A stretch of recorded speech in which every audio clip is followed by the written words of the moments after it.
Hello everyone. Today, my group will be presenting a case study on the FIFA corruption scandal and its impact on sports governance.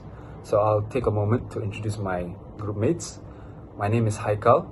My group mates are Ahmed, Alia, Nicole, Farah, and Razia.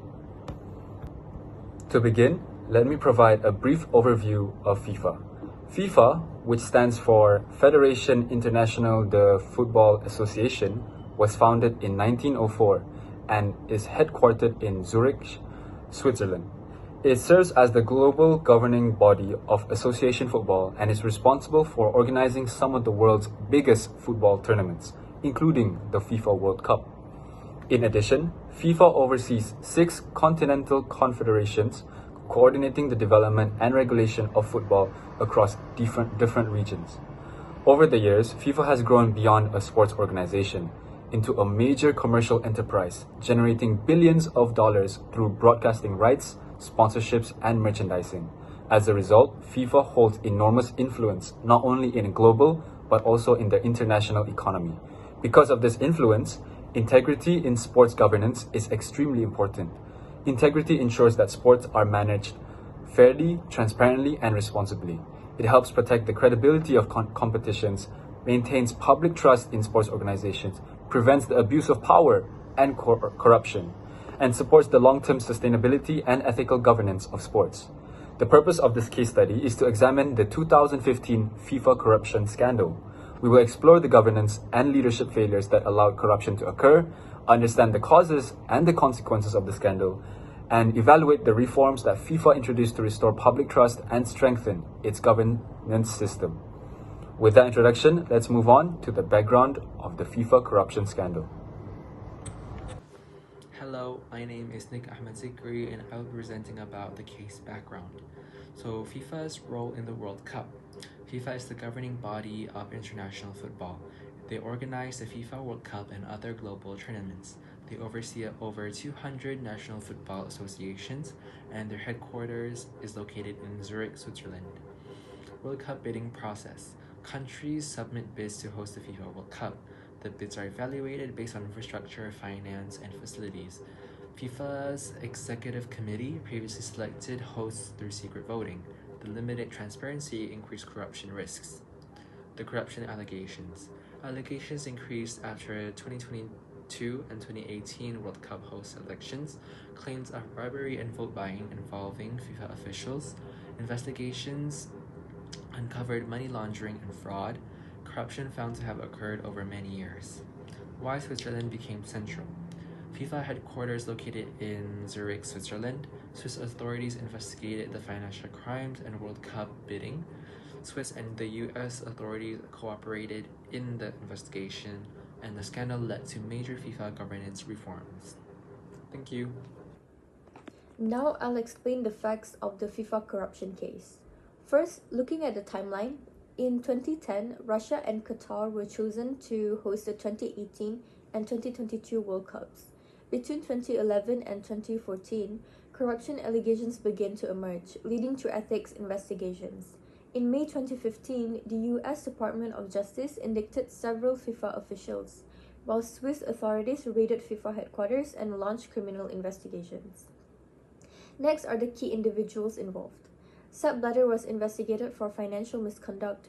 Jeffrey Webb was arrested in Zurich. Jack Warner was accused of accepting bribes, and Chuck Blazer cooperated with investigators by providing important evidence. Regarding bribery and money laundering, investigators discovered over $150 million in alleged bribes linked to media rights and World Cup hosting decisions. The money was hidden through the offshore accounts and shell companies. As a result of the investigations, 7 FIFA officials were arrested in Zurich in May 2015. These investigations led to arrests, resignations, suspensions, and major reforms within FIFA. Now let's look at the main ethical issues in this case. The first issue is bribery. FIFA officials accepted illegal payments in exchange for votes and business deals, allowing personal financial gain to influence important decisions. The second issue is abuse of power. Senior officials had too much authority and weak oversight, which allowed them to misuse their positions without proper accountability. The third issue is conflict of interest. Some officials had personal connections with companies that benefited from FIFA's decisions, reducing trust in the organization's leadership. Finally, there was a lack of transparency. The World Cup bidding process and commercial contracts were not conducted openly, allowing unethical practices to remain hidden for years. Overall, this case shows how corruption can damage an organization's reputation and highlights the importance of transparency, accountability, and ethical leadership. Thank you. I will explain the governance problem in the FIFA's corruption case. First, governance and accountability. FIFA had weak internal control, poor oversight, and inconsistent enforcement of ethical rules. Independent monitoring was also not strong enough to prevent corruption. Second, the World Cup bidding controversy. There were allegations of corruption during the selection of Russia for the 2018 World Cup and Qatar for the 2022 World Cup. The allegation damaged FIFA's reputation and reduced public trust. Third, organizational culture. Corruption became normalized within the organization and ethical standards were not properly enforced. The key lesson from this case is that corruption was not just caused by one person, but by failures in the entire governance system. FIFA needed stronger ethical leadership, greater transparency and better accountability, and more effective oversight. Next, the investigation was led by the US Department of Justice together with Swiss authorities. On 27 May 2018, several FIFA officials were arrested in Zurich. Swiss authorities also seized important documents and electronic evidence. The international cooperation helped uncover corruption that had continued for many years. The investigation focused on crimes such as bribery, fraud, money laundering, and racketeering. Now I will be presenting the actions taken and reforms, leadership changes, and the verdict and outcome of the FIFA corruption scandal. Following the 2015 investigation, FIFA underwent major changes to address the corruption issues. First, the FIFA president Sepp Blatter resigned in 2015, and several senior officials were suspended, banned, or removed from their positions. These leadership changes were important in rebuilding the trust within the organization. At the same time, international authorities took strong legal action. Several FIFA officials were arrested in Zurich, while Swiss authorities seized important documents and electronic evidence. Investigations by the Swiss authorities and the US Department of Justice led to multiple prosecutions and exposed decades of corruption.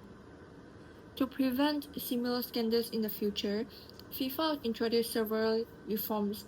These included a stronger code of ethics, better financial oversight and compliance, term limits for senior officials, integrity checks for leadership candidates, and a more transparent World Cup bidding process.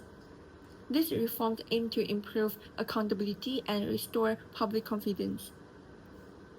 Moving on to the verdict and outcome, Sepp Blatter was suspended and later banned from football-related activities. Michel Platini was also suspended from ethics violations, while many other officials received lifetime bans or long-term suspension. Millions of dollars in illegal assets were recovered, and in 2016, Gianni Infantino was elected as FIFA's new president.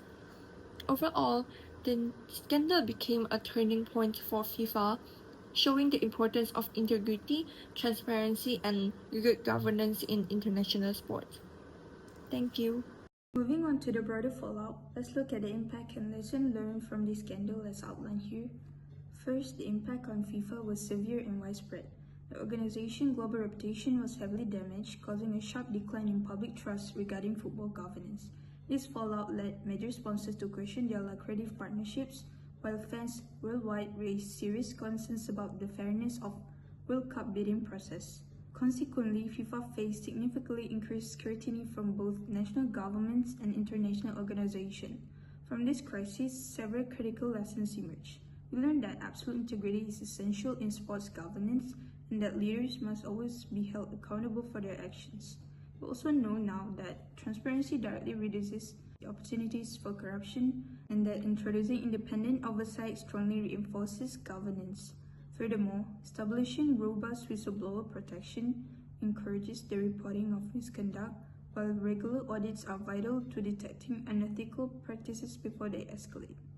To move forward, we propose a few key recommendations, which we must strengthen anti-corruption policies, increase transparency in our future bidding and voting processes, and conduct rigorous, independent financial audits. We also need to enforce strict conflict of interest rules, provide mandatory ethics training for all officials, and substantially improve our whistleblower protection system. To wrap up our presentation, let's turn to the final conclusion. Summarizing our key findings, the FIFA scandal pulled back the curtain on widespread corruption, bribery, and absolute abuse of power. It became clear that weak governance and a distinct lack of oversight allowed this corrupt culture to thrive unchecked for years. Ultimately, it took extensive international investigation to finally hold this high-ranking official accountable.